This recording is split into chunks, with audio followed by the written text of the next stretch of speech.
You know what, it's 9 wins in a row in all competitions. That's the first time in 7 years as that's happened for Arsenal, and 7 clean sheets in a row as well. It's looking pretty good. Let's hear from Declan Rice. Declan, many congratulations. Another clean sheet, another win. What was the key to unlocking this latest one? To be honest with you, Burnley, since they've come back into the Prem, they've been unbelievable. We've watched a lot of their games, the intensity they have, the wins they've picked up, and obviously to come here to Turf Moor is tough. They've not lost here, and they've maybe lost one in like 18 months, our manager said. So we know it's going to be a tough test, but it was about sticking to our principles, doing the basics really well today. It was a windy day, you know, they play a lot of direct balls, so staying with our pairs and, you know, winning a lot of second balls, and in the end our quality shone through, and you know, we could have had 3 or 4 in the first half. Second half weren't the best performance, but showed that other side to it where we can grind out results. 2 contrasting goals. It's important to keep showing those faces, isn't it?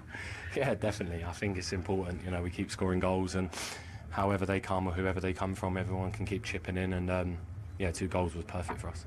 Long busting run from yourself?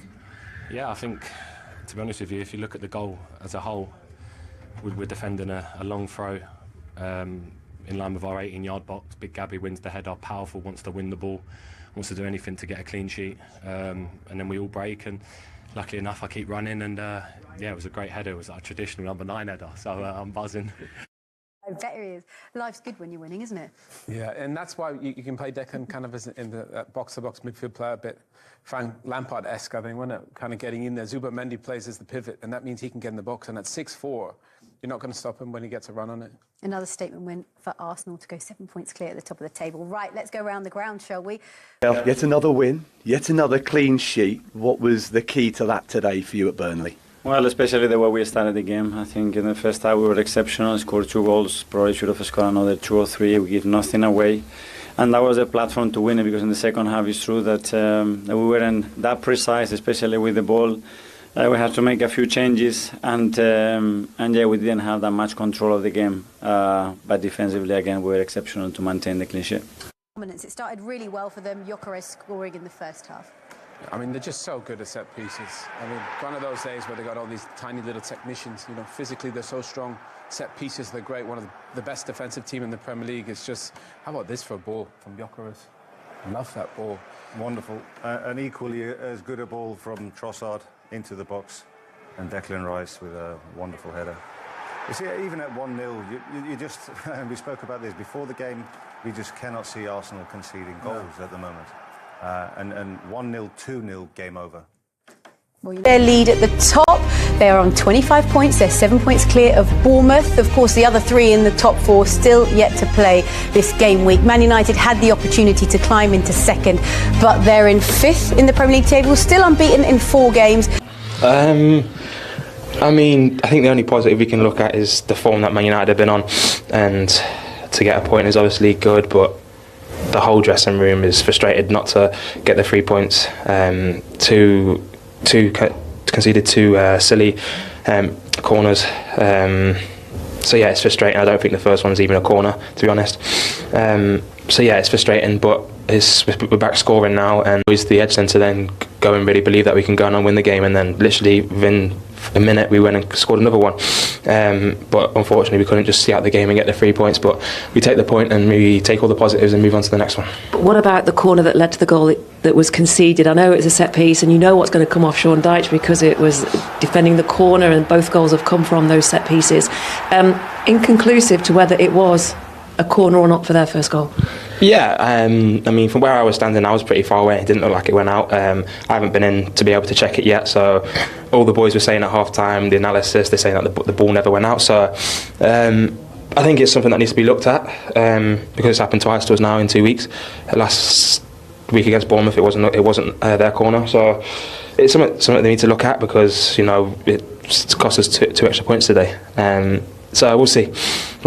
Let's take a look at what Morgan Gibbs-White was referring to there. Of course, the controversial corner from the opening half that gave Manchester United the 1-0 lead. What did you think? To be fair, I mean, it makes a point. I mean, obviously United are attacking, they cross the ball with a great header, and because he's headed, he's trying to keep it in. And it looks like he does, especially from that angle. I mean, this one is slightly different, whether it's, you know, in or out. It looks probably fractionally in, but I think the linesman on the other side is making a decision. He's probably about 90 yards away. Too far. So it's it's really difficult to see, and VAR can't intervene. You see what Sean Dyche thinks of it, but why can't they just have it a bit like tennis? Where if you got kind of sensors, but great header from Casemiro. He's so good in the box. Gibbs White's marking him, and watch what he does. See you later. Just leaves him. But a great header. What a header. Yeah, I think Forest can feel hard done by conceding that corner, whether it's justified or not. But they cannot feel hard done by their marking, and that's their own fault really. No one should get a free header inside. Doesn't even jump. Doesn't even jump. So very soft goal to give away. Well, they were disappointed, as we just heard from Morgan Gibbs-White, but whatever Sean Dyche said to them at half-time clearly worked, because they came out of the blocks in the second half, and Morgan Gibbs-White got on the score sheet pretty much, 3 minutes into the second half? To be fair, they dominated. Man United just sat off them. How about this for a pass from Elliot Anderson? I love that. Great switch of play. And to be fair, they really struggled to deal with crosses, I think, at this point, Manchester United.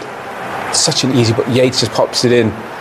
And it's a fantastic header from Gibbs-White, isn't it? It's a great header, gets across his man in Ahmad, but if you look from this angle, the challenge that Ahmad puts in, I know he's not a natural defender, but surely you can do a little bit better than that defensively. A bit more. So, talked about United's goal being a free header and a soft goal to give away. I thought this was equally as soft if you look at the defensive side of it. Well, it certainly set up an exciting second half, didn't it? Because then Forest didn't look back after that. And they scored, seconds later? This was Savona that put them ahead, 2-1. Yeah, to be fair, they dominated at this point. Again, Manchester United don't really get any pressure on the ball. Igor does terrific. And to be fair, Savona does fantastic. He's the right back there. Watch, he just plays this ball in and runs inside in behind Cunha. And to be fair, Dallo just turns around. And I think once he turns around there, he has no idea where he is. No, he doesn't know where the opposition player is, but he's looking at the ball, he's looking at the situation there. Look, he sees the ball drop, he needs to react quicker. He hesitates for half a second, and when you hesitate half a second, that's what happens. That angle there, you see, it just stops for like half a second. But credit the defender, he just kept running, and sometimes if you're running in a straight line, it can come to you. But to be fair, what a strike this is from Ahmad. How about that, Ida? What did you make of the strike from Ahmad? Lovely strike, and he half and more made up for, let's say, his weak defending in Forest's first goal. That strike is just as sweet as you like, on the volley. De Ligt, puts himself in front of the goalkeeper. I don't think there's anything in it. I think VAR checked it to see if there was a possible handball there. Probably that's the incident that VAR were checking. My initial thought was if De Ligt was in the eyesight of the goalkeeper. They said it wasn't deliberate. Exactly. So I think a wonderful equaliser. Would have been a shame if that wouldn't have stood. To be fair, I wonder if we could kind of look at that from the top again, because there's a point where Bruno says to Ahmad, like, you're a little bit out of position. Yeah, he did. And what you got to do, you got to listen to your boss. And to be fair, Ahmad, it's only fractions, but they must have worked this on the training ground, and it's so good. No, it's another angle. It's just the bit where he was. Yeah, they're kind of. It's almost behind the goal. Yes. And he just tells him, look, you got to step up, you got to be on the edge of the box. And exactly where he tells him to stand is where the ball comes, and he finishes absolutely brilliantly. OK, so will they be happy, though, with the draw in the end, do you think? Yeah, obviously you want to win the game, but I think going 2-1 down, and I think the goal that they scored, I think, a point away is not a bad result. Okay. Wouldn't have been happy with their performance, though, all in all. No, I don't, especially second half. Especially the run that Manchester United have been on, they should have done better. Once they took the lead, they stopped playing, didn't they? Yeah. All right.